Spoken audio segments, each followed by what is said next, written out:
Hello, everyone. Nubkeks here. Welcome back to Nub Raids, where today the summon rush is actually pretty rough. We're gonna have to pull some shards, and we got to make a big decision about how far we're going to go.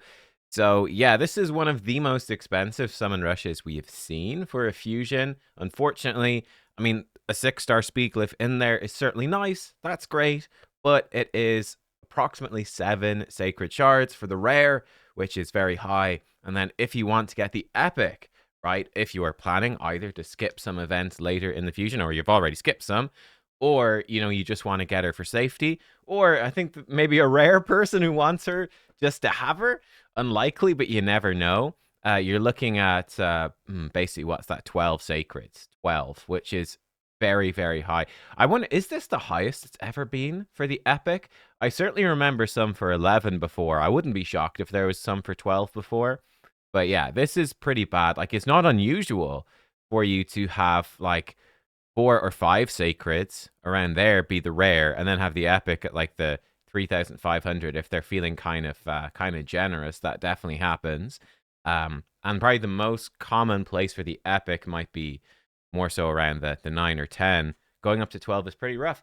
So yeah, do I want to go all the way up? And I personally, by the way, if I was going all the way up for her, I'd probably go one more. I'd probably do 13 and grab a legendary tome as well. Trade in one sacred for a legendary tome. I think is totally fine, and it's a decent progressive. So yeah, sure.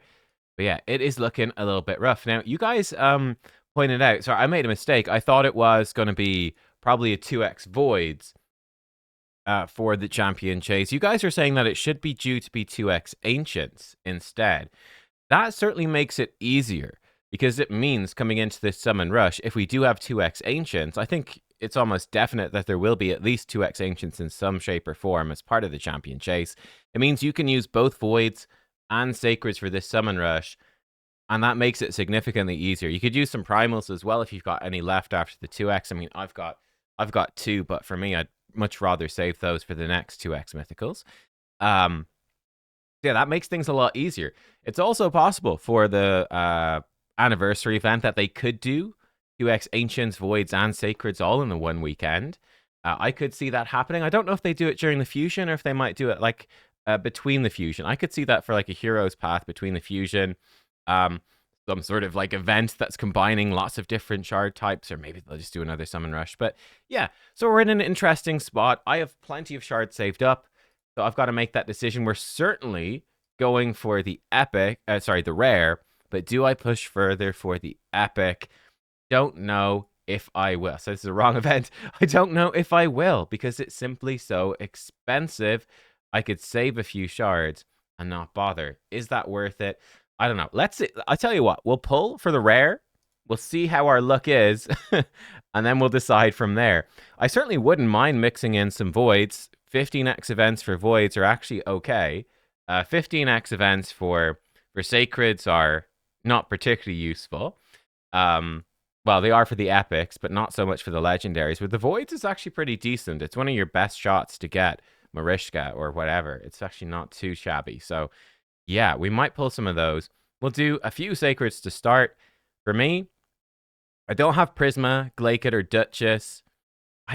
I'm so conflicted. I feel like Glaikit might almost be more useful. Definitely with Duchess. I talked about it in a Champions That Beat Power Creep video recently. I think the chance for Volcanos really makes Duchess so much more tempting. It really does. And Volcanos is definitely a champion I would target in the future, right? They quite often run these progressive events, or sometimes they've even done like the extra legendary with a progressive chance event for faction unity, and I'd be targeting Volcanos every time, which does make the Duchess way more appealing, I have to say. And over here, I think I've got +4 Rector Drath. I think I do need some more Ugos to upgrade her, so I'll go for that. And I think I'm happy with that. Let's pull some sacreds. Let's see how we go. Let's see how we do. Will we get lucky? You can't expect too much from sacreds in these events. Well, actually, we'll be expecting some Ugos. We got ourselves a Vrask. Decent healer. Nothing too special with him. Another epic. Oh, okay. It's a Wiranon the Silken. Cool. Cool. She's got creepy fingers, man. She's a good faction Wars champion, though I do have Elva, so I really don't need Wiranon. but she is good. If you don't have Elva, she's great. Another epic. It's a Melga. Again, a good faction war champion coming in with the revive. Her revive is fairly weak. It gives them a good shield, but they come back with very little HP and turn meter, just 2 allies. Then she's got a nice shield with a heal on her A2. Good champion, good reviver. For an epic, that is. Again, faction war, Cursed City type champ. Ooh, epic again. Enda Moonbeam. I actually love this guy. I'm a big fan of Enda. Yeah, I think he's just cool. Irish name, I respect it. I just love his sword, it's super badass. This is one of the champions I wish was better. Because I think his color scheme with the autumnal leaves is just amazing. So the moon. He is one of my favorite design champions. I wish he was good because he is cool. Make him a mythical version of Enda, please. This guy is super badass. And like the moon theme stuff. It's so cool, man. He's so cool. All right, that's been 4 sacreds. I think we need to do 3 more. Then we'll see how we're doing. Oh, it's another epic. It's Dur the Hungerer. Again, another good faction unity. Again, he's got a decent revive, 50% HP turn meter, 2 allies. And he's got healing with reflect damage, which is kind of niche. His A1 can stun. Very much a sort of faction unity type guy. Obviously, the reflect damage can be somewhat useful for like Fire Knight stuff. Yeah, he's mostly a faction wars type dude. Oh, it's another epic. Gorlos. I feel like graphically, this guy's a bit weird. This guy is a bit weird. I'm like, I get the idea. I don't think it really translated very well into the game. I feel like this is the champion, I feel like, whose concept art is a lot better than the actual result. Yeah, it's kind of weird, man. He's a great champ though. I use him in Faction Wars a good bit because he's got the AoE decreased defense. He needs a lot of stats as well. So getting that is going to actually be pretty good. But yeah, he's pretty great. I tell you, like Gorlos with Lamasu and Carnage, they just rip through Faction Wars. And I think this is number 7. Surely there's a legendary in here somewhere. No, it's an epic. Not even an Ugo to be found. Kalia. Oh yeah, she's a weird one. Don't know if she's really that good. I think maybe she got buffed a bit. But 3 hits at random with HP burn, AoE heal reduction, A1 burn. She's not bad. She's not a bad epic. Looks like she's got pretty good base speed as well. So she's a fine epic for progression, but nothing too crazy. Right, no hint of a legendary. But bam, we've got exactly what we need. I am actually going to grab this energy. We're going to be doing a lot of dungeon divers. I'm definitely doing this dungeon divers. I've got all the personal reward CVC energy. By the way, I pushed my personal reward CVC record from 500 million to 1.75 million. I more than tripled my CVC record, which is kind of nuts. Kind of crazy. I kind of wish I'd pushed for 2 million for the nice round number. Do we go further? So let's see. If we did a 10 pull of voids, 1,200, which would bring us to 4,700.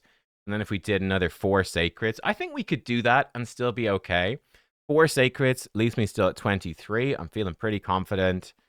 This is just the question. Do we need to get this epic, or can I just be careful with the events? It's not that many shards, really. I might grab it just for safety. Now, here's the thing. Here is the thing to watch out for. Let me bring up the calendar, actually. So, like, if we look at the Fabian calendar, one thing definitely to watch out for, if it is going to be a Titan event at the end, yeah, then they could easily include Titan event points. Maybe not in the Fire Knight. I'd say that would be too early. It would be pretty early to start the Titan event on Friday. If it was going to be a Titan event for his soul, it could start on Friday, and they could include Titan event points in the final 4 event. That would be such a Plarium thing to do, wouldn't it? To like tempt people with a good 15x to go for the epic in the summon rush, and then be like, haha, surprise, you have to do the last 4 events anyway. Now, you wouldn't skip all of them. You do Classic Arena Takedown, no problem. But, you might want to skip the Champ Chase and the Dungeon Divers. Definitely skip the Dungeon Divers. So, yeah, that's something to watch for. So this is concerning me. So, last year, they did do a Titan event, the Festival Titan event. 2-week-long event. 5-star perfect soul for Armans. That's oh yeah, it's the 1, 2, 3, 4, and 5. I'm guessing they're gonna do this again. Hmm. Okay, you know what? I think, considering how expensive this summon rush is, I think I'm gonna sit on my shards. Yeah, I think I'm gonna do it. Mm-hmm. I think I'm going to do it. If I was close to Void Mercy, I'd probably go pull the Void Shards, but I haven't actually. This has been a mistake on my part. I've kind of stopped tracking Mercy for all my shards, which is pretty bad. I need to get back, certainly for Voids, because I do think targeting good 15x events for Voids is not worthwhile in the first year or two. You're better off just pulling on 2x and trying to maximize the number of, especially Void epics that you get. But I think when you get later in the game, you really, really want to try target your Void Mercy onto, I mean, a champion like any of these three, like they're all so insane. They're all game changers. So Furion for Arena, Marishka for Arena, and Senna for Chimera. They're end game changers. And obviously, if you got them early in the game, like, my God, the progression. I mean, probably for progression, so Furion might even be the best. The AoE burn explosion, it just makes a bunch of bosses that are really hard early game just fall over instantly. Yeah, you really want to target it. Like, I mean, imagine pulling a Marishka versus pulling an Ethos. Like, I've already got Ethos. You know, you just want to target the better one. Okay. Yeah, no, I think I'll skip. It does mean I need to be very careful, but I mean, this is my job, so you would hope I would be. Got to be very careful to make sure to get every other event done. It means skipping anything is absolutely non-negotiable. It cannot happen. Absolute worst case scenario, could just pull all the ancients and try to get another copy of the rare. Really wouldn't recommend it, but that could be a desperation play if I messed up. But the plan would be not to mess up. There's no question I want Fabian, 100%. I'm talking myself into getting the safety epic. I am, in my head. I'm saying I'm not, and then I'm talking myself into going for it. I guess, you know what? I don't even have to decide today. We could come back later on the weekend. I will think about it, but honestly, I think it's totally fine not to do it right now. We'll come back and maybe I will change my mind. But for now, I'm thinking I want to be prepared for a Titan event. I'm very skeptical that they could sneak some Titan event points into the later events. I'm saving up all the rares to fuse into this epic anyway. So I'm chilling. I'm really under no stress. I'm going to be fusing up 2 or 3, maybe even 4 of these epics and him during the champion chase, trying to get a legendary book there. Yeah, I think I'm good for now, but maybe I'll come back on Sunday and pull some more. But for now, bang on with the 7 sacreds, get my rare, very expensive rare. In fact, let me go in and lock them before I feed them by accident. That's definitely not a mistake. So I like to just lock these and make sure they're locked. So there we go. And I should have everything so far. I still need to do, by the way, just if you're keeping track, I still need to do Dungeon Divers. I was waiting for today. So I'll blitz through the Dungeon Divers today with all the energy from Personal Word CVC. I'll be doing the Ice Golem one as well. I've not done that. And yeah, then I should have everything that's available so far. By the way, you want to see something funny for the end of the video? Gear enhancement, because it was during Personal Word CVC. I did 10 gear enhancements, man. 65,000 points because there's just so many CVC points. Yep. It was actually kind of all right to clear. I mean, it was a lot of my silver's gone, but it was actually not too bad to just clear through a bunch of the gear that's just been sitting there. I've rolled like almost all of my gear up. Accessories next time. Anyway, I'm babbling. That's my plan. That's how it went for me. Not a sniff of a legendary. Yeah, there we are. I'll see y'all next time. Thanks for watching. Goodbye.